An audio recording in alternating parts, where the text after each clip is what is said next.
Hi, I'm Ryan Bridge, and I'm excited to host a new podcast called Bridge Talks Business with Milford, where I'll be talking about, well, business, obviously. Every week, I'll be joined by one of Milford's team of analysts, fund managers, and financial experts to cover key business events. It'll be your go-to for insights on the markets, business, and the economy, both here and overseas, as we dig a little deeper into the business week. Join me for Bridge Talks Business with Milford. Subscribe on iHeart or wherever you get your podcasts so you don't miss an episode. All discussions are informational only and should not be considered financial advice.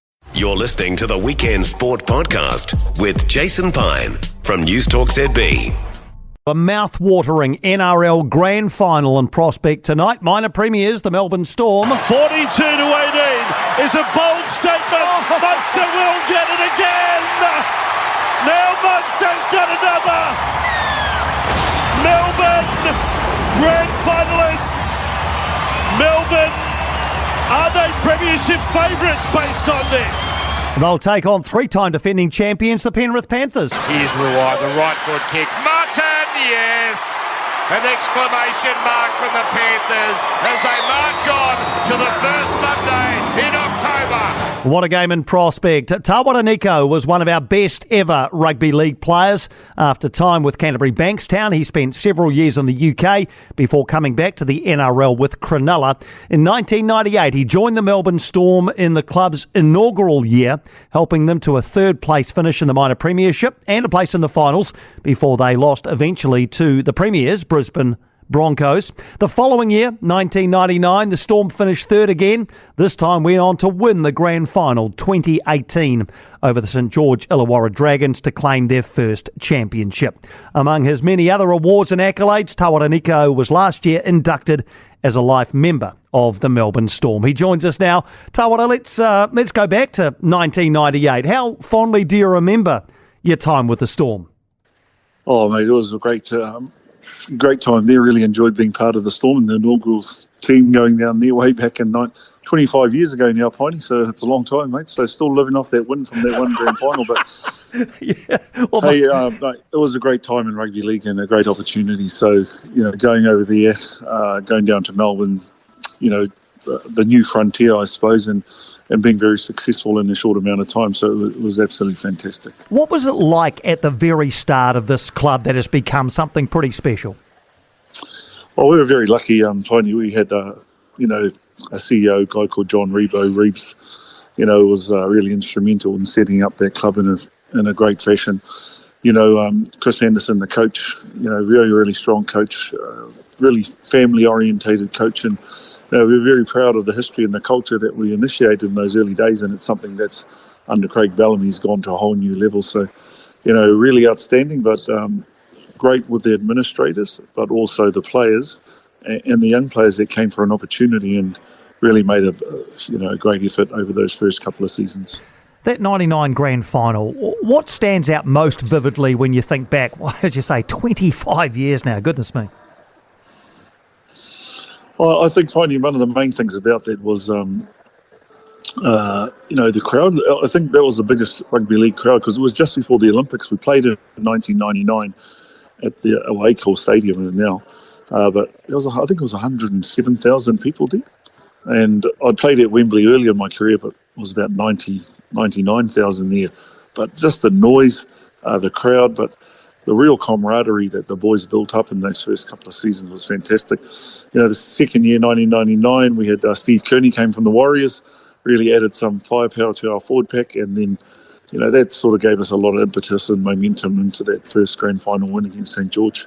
You were down though, 14-0 at half-time you were down. You are widely credited, along with a couple of others, for sparking the second half comeback. What was said at half-time and what changed in the second half? Yeah, the funny thing is we hadn't beaten St George all year. They were one of those teams that had some amazing players, Nathan Backlock, Anthony Mundine, Jamie Ainscoe. They just had this real strike, and we struggled to play them because they used to come down the middle of the ruck, and we had a big forward pack. But I think one of the good things about, just having that self-belief that we had in ourselves, because nobody gave us a chance in the first couple of years. They said we were going to fail, we weren't going to be any good. And even when we got to the finals, they were writing us off anyway. So, we had nothing to lose. We just had, we had some great leadership in the organisation from our coach, Chris Anderson, and our captain, Glenn Lazarus.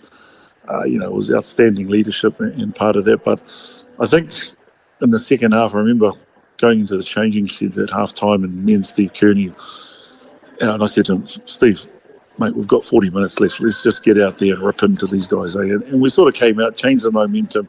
We got on a bit of a roll. We scored a couple of tries, and then, we came home with a wet sail. So, that's all folklore and history now, Piney. But, it stands as the first ever premiership for the Melbourne Storm, Grand Final. That's etched in folklore.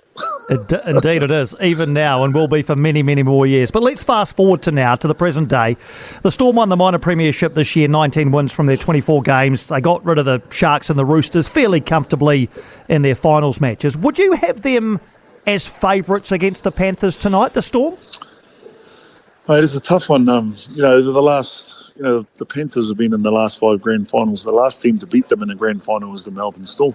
So it all augurs well. But if you look back at, this year, they've been the best 2 teams. I think the Storm have probably gone to, and it's a tough one because you have Nathan Cleary hasn't played too much for them. I watched the game last week with the Sharks, and there was a couple of little cracks there for Penrith. Which, usually they're very, very clinical. They don't make too many errors, but they made a few errors. So, it's going to be a tough game. But I just think with the spine that the Melbourne Storm have and the form that Jerome Hughes, Harry Grant, Ryan Pappenhausen and also Cameron Munster are in, it's going to be a tough game. Could go anyway, but I'm tipping the Storm to win this one tonight. Yeah, Jerome Hughes, Dally M winner, a popular winner too during the week. How important, how integral is he to the Storm side?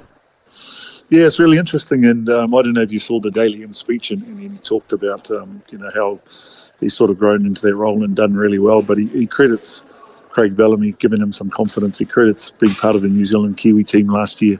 He's really grown into this role as a leader, and he's really got that confidence now to lead from the front. So I think, with Munster there over the last couple of years, he was just sitting back. He's quite shy, Jerome, in terms of that, but he's really stepped that up. And I think, and I heard Craig Bellamy talk to him earlier in the year about him taking that leadership role on, him owning the games, and he's just thrived in that this year and gone to another level. So when you think about Ivan Cleary's been probably the best player Nathan Cleary the last 2 or 3 seasons. Jerome's on a par, and probably this season is probably edged out in front of him, but it's hard to beat Penrith. They've been there this is their 5th grand final in a row, so they've got some experience, but they've lost a bit of experience too. So these things catch up with you when you're playing in finals, when the pressure comes on. You've just got to keep in the grind, and I think with Melbourne, and you've seen that over the last 2 the final series, they've gone about their business very, very well.